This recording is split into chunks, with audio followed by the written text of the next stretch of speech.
الله الرحمن الرحيم والصلاة والسلام على سيدنا محمد وعلى آله وصحبه وسلم.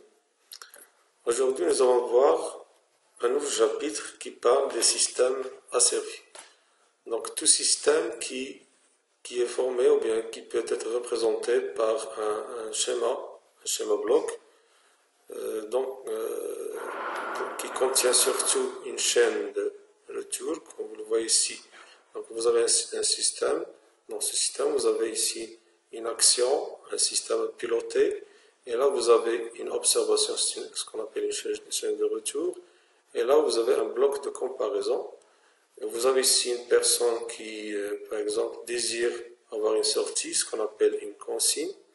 Donc tout système qui peut être représenté sous forme de bloc contenant une chaîne d'action et une chaîne de réaction, avec une comparaison, on l'appelle un système asservi. Par la suite, on va voir quelques généralités sur ces systèmes asservis. Première partie, donc généralité. On distingue deux grandes familles donc, dans le domaine d'automatisme. La première, c'est les systèmes, ce qu'on appelle les systèmes discrets, c'est le domaine des combinatoires et séquentiels. Et le deuxième, c'est le système continu, ce qu'on appelle aussi échantillonné ou bien linéaire. Et c'est le domaine de l'automatique qu'on va voir aujourd'hui. Dans cette approche, vous allez voir un système non asservi. On va faire une petite comparaison entre un système non asservi et un autre asservi. Ou bien on va le voir dans les deux façons. Dans ce système, j'ai utilisé ici un automate programmable qui va gérer le déplacement d'une table. Là, vous avez une table qui va se déplacer donc vers l'avant ou bien vers l'arrière grâce à un moteur. Dans cette rotation du moteur, il va être transformé en translation, soit vers l'avant, soit vers la gauche.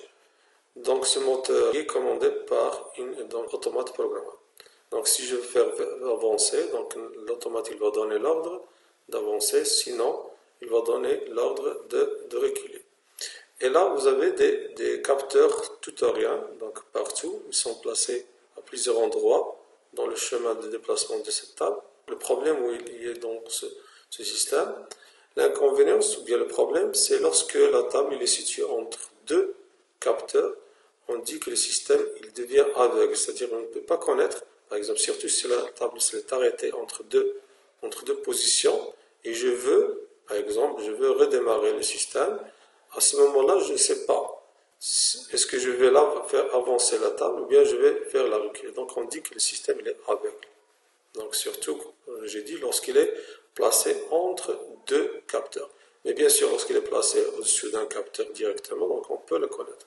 Dans ce deuxième schéma, on voit clairement, donc la solution adoptée ici, c'était l'utilisation d'un codeur incrémental qui va donner une information à tout moment à cet automate programmable. Donc là, grâce à ce codeur, c'est donc la position de la table, il est envoyé à tout moment donc vers l'automate programmable. Et par la suite, donc l'automate il va juger soit faire déplacer vers l'avant ou bien vers l'arrière cette table. Donc l'asservissement il est assuré grâce à ce capteur. Bon, maintenant on va voir quelques notions donc sur les systèmes asservis. Premièrement, donc on va voir les signaux qui sont relatifs à ce système. Et donc ces signaux ils sont soit des entrées, soit une sortie. Donc on voit bien des sorties. Donc dans les entrées, il y a deux types d'entrées. Il y a les entrées commandables, c'est-à-dire qu'on peut commander nous-mêmes, ce qu'on appelle les consignes, ou bien il y a des entrées qui ne sont pas commandables, qui sont représentées par des perturbations. Et voici, vous avez ici la sortie. Donc la sortie, elle dépend du système. Donc vous avez ici l'exemple du système, moteur, soit four, soit réservoir. Par exemple, si je veux assurer le servicement d'un moteur en vitesse, donc la consigne sera une vitesse et la sortie sera une vitesse. Pour un four, donc l'entrée sera une température, donc je désire donc la consigne une température et la sortie sera une température, la même chose. Donc pour un réservoir par exemple, la consigne c'était une hauteur et la sortie c'est une hauteur.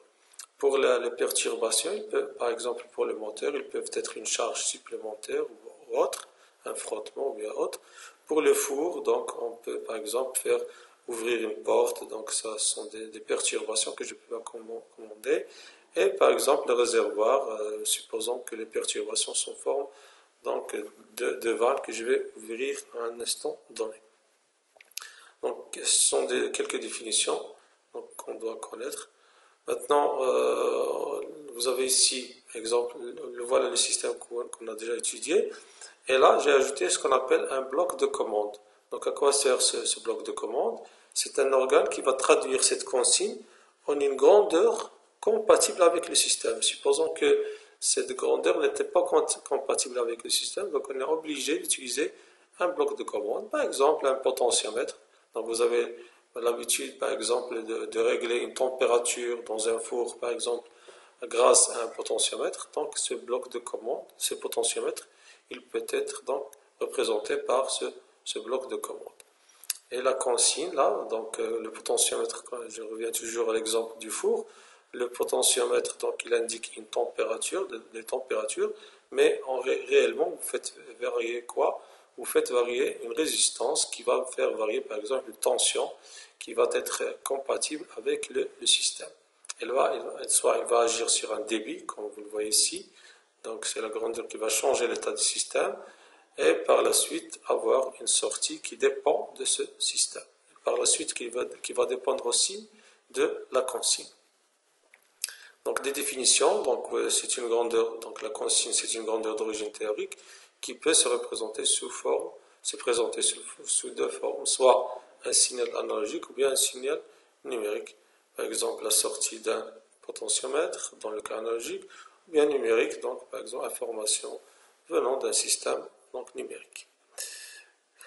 Le bloc de commande, c'est l'organe qui permet donc de traduire cette consigne en une grandeur compatible avec la grandeur susceptible de changer l'état du système et en particulier l'état de sortie. Ici, on va voir quelques exemples de systèmes en boucle ouverte. Donc, dans cette représentation, donc, vous voyez ici, par exemple, un système en boucle ouverte. C'est un système qui ne contient pas une chaîne de retour. Donc, on va le voir tout à l'heure, clairement. Et là, par exemple, cet opérateur, il dit, pourvu que ça marche, je n'ai aucune information sur la sortie, je suis aveugle. Pourquoi? Parce qu'il n'a aucune information sur l'état de sortie. Donc là, une consigne, donc vous avez une consigne de 100 degrés. Et donc cette consigne, donc elle va représenter donc l'entrée ou bien la commande vers le système du four. Et par la suite, donc j'ai par exemple un état de sortie qui est 80 degrés. Pourquoi? Parce que supposons qu'il y a des perturbations, par exemple l'ouverture de la porte du four. Et par la suite, je ne sais pas, donc l'opérateur ici ne sait pas est-ce il doit augmenter le débit ou bien faire diminuer. Pourquoi?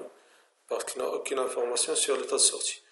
Donc là, vous voyez ici un système de régulation de niveau, présentation donc du système. Donc vous avez ici un réservoir contenant un liquide. On va essayer de réguler le niveau de ce liquide. Donc je peux représenter sous forme de schéma bloc, comme vous le voyez ici. Donc ici, vous avez la consigne. Et là, donc là, c'est un comparateur. Et là, donc le système, donc le voilà, donc une action sur ce système, par exemple, pomper le liquide dans le réservoir. Et là, vous avez un capteur de niveau, donc il est à ce niveau-là, donc qui peut donner une information sur l'état ou bien le niveau de liquide. On va voir, c'est la réponse donc en boucle ouverte. La consigne, c'est une constante, elle est égale à 0, puis on appelle ça un échelon. On va voir le comportement du système en boucle ouverte. Comme vous le voyez là, je n'ai aucune information. Donc l'état du capteur n'est pas réinjecté vers l'entrée. Donc on ne peut pas connaître l'état le niveau de liquide. Et à ce moment-là, donc là, la sortie doit augmenter comme vous le voyez ici. On ne sait pas quand on va s'arrêter. Maintenant, on va voir une autre démonstration sur l'asservissement de vitesse. Dans ce système, il y a ce qu'on appelle la régulation de vitesse. Donc le système va essayer de réguler la vitesse de de ce moteur, bien de cette roue. Donc là, vous avez une injection vers l'entrée de l'état de vitesse. Mais si j'utilise en boucle ouverte, donc vous voyez, vous allez voir une démonstration en boucle ouverte. Donc lorsqu'il n'y a aucune information réinjectée vers l'entrée, la consigne elle est là, voilà, donc c'est une constante, mais la vitesse elle continue à augmenter, donc même s'il dépasse donc la consigne. Pourquoi? Parce qu'il n'y a aucune information sur donc la sortie qui est la vitesse de sortie. Démonstration, maintenant je vais représenter, c'est la régulation en position dans une table. Donc, bon, ce système il est représenté par son schéma bloc, le voilà. Donc vous avez la consigne VE, c'est-à-dire on désire avoir un niveau dans cette table traçante. Là, donc vous avez le système, donc il va faire déplacer cette aiguille soit vers la droite, vers la gauche, selon la position qu'on désire. Donc si je mets ça en boucle ouverte, donc vous allez le voir, donc j'ai coupé l'information, la position donc elle n'est pas donnée vers, ne pas réinjectée vers l'entrée, donc vous avez le système qui va réagir, donc qui va dépasser, donc la voilà, VS, elle va dépasser la consigne, et par la suite il n'y a pas asservissement ou bien régulation. On continue, donc on va voir maintenant un autre système, c'est le cas des systèmes asservis. On va revoir le même système de tout à l'heure, mais cette fois-ci, comme vous le voyez, donc j'ai utilisé une chaîne de retour. Donc c'est ça qui favorise des systèmes asservis donc en boucle fermée que ceux en boucle ouverte ou bien non asservis. Donc là, l'information que vous le voyez donc ici, elle est réinjectée grâce à un capteur de température. Elle est réinjectée vers un comparateur qui va comparer, donc je compare la consigne 100 degrés à 80 degrés et par la suite il va ajuster donc le combustible, il va augmenter le combustible pour atteindre la consigne qui était à 100 degrés. Je vais refaire les mêmes exemples, démonstration, mais cette fois-ci en utilisant une boucle fermée. Donc l'exemple ici de tout à l'heure pour le régulateur de niveau. Donc là j'ai utilisé une boucle fermée, donc là le capteur il est réinjecté donc vers l'entrée, c'est-à-dire vous avez ici donc le comparateur il va comparer entre la consigne et l'état de sortie. Donc je vais revoir ici le système, donc le voilà. Donc là voilà la consigne, E, elle est constante, et là c'est le niveau N, et comme vous le voyez, donc là une fois il atteint le niveau désiré à l'entrée, il va s'arrêter, donc il va ordonner au système de s'arrêter, et puis il va arrêter de pomper le liquide dans le système de régulation de vitesse. On va voir maintenant, cette fois-ci, la vitesse, donc l'état de vitesse, elle est réinjecté vers le comparateur qui va comparer la consigne avec l'état de sortie, et par la suite, il va agir sur le système. Donc on va le voir maintenant. Regardez, donc ça c'est la consigne, et ça c'est l'état de sortie. Vous le voyez donc V, elle va augmenter jusqu'à atteindre bien en parallèle avec, il doit être en parallèle avec l'état de sortie, ce qu'on appelle l'erreur statique. De même ici dans cet exemple, on va voir donc l'asservissement en position d'une table traçante. Donc là j'ai utilisé donc en boucle fermée. Tout à l'heure j'avais coupé ici. Maintenant on va réinjecter donc l'état de sortie vers le comparateur qui va comparer cette fois-ci donc la consigne avec la mesure de sortie. Voilà. Donc démarrer. On va voir, voilà, donc ça c'est l'état, donc la consigne, et là c'est VS, c'est l'état de sortie. Donc vous allez voir, donc une fois il atteint, voilà l'erreur. Donc une fois il atteint donc le niveau, il va s'arrêter au niveau de la consigne. Donc on a fait une comparaison entre les systèmes asservis et non asservis. Maintenant on va voir quelques définitions sur ce que signifie une régulation, ce que ça veut dire un asservissement. Là, on parle de régulation lorsqu'il s'agit d'une consigne qui est constante. Donc, elle est indépendante des perturbations. Donc, lorsque la consigne est constante, c'est-à-dire je vais essayer de garder ou bien d'avoir une sortie qui est constante. Donc, on appelle ça régulation. Comme exemple, on va voir régulation d'une position angulaire.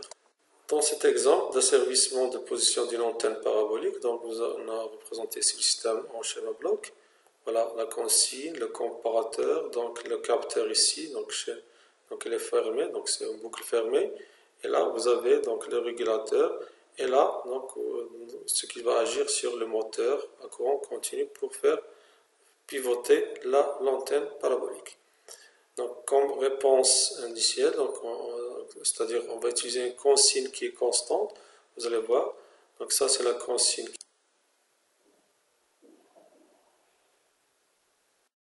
Dans cette deuxième définition, on définit l'asservissement dont la sortie doit suivre le plus fidèlement possible la consigne. C'est-à-dire là, on va voir un cas d'une consigne qui est variable. On va voir un autre exemple de suivi de trajectoire, toujours en utilisant l'asservissement de position d'une antenne parabolique. On va le voir clairement. Là, dans ce système, on va voir une réponse à une rampe, c'est-à-dire on va prendre une consigne qui est variable sous forme d'une rampe, et on va voir que la position, elle va suivre fidèlement cette variation de la consigne. Là, voilà, donc la consigne E, c'est une rampe, là, et la position de la parabole, vous la voyez ici en rouge, donc la parabole, elle va suivre le plus fidèlement possible, donc la variation de la consigne. Une fois la consigne est devenue constante, voilà donc la même chose pour la position de l'antenne. Voilà, on a terminé notre cours et merci.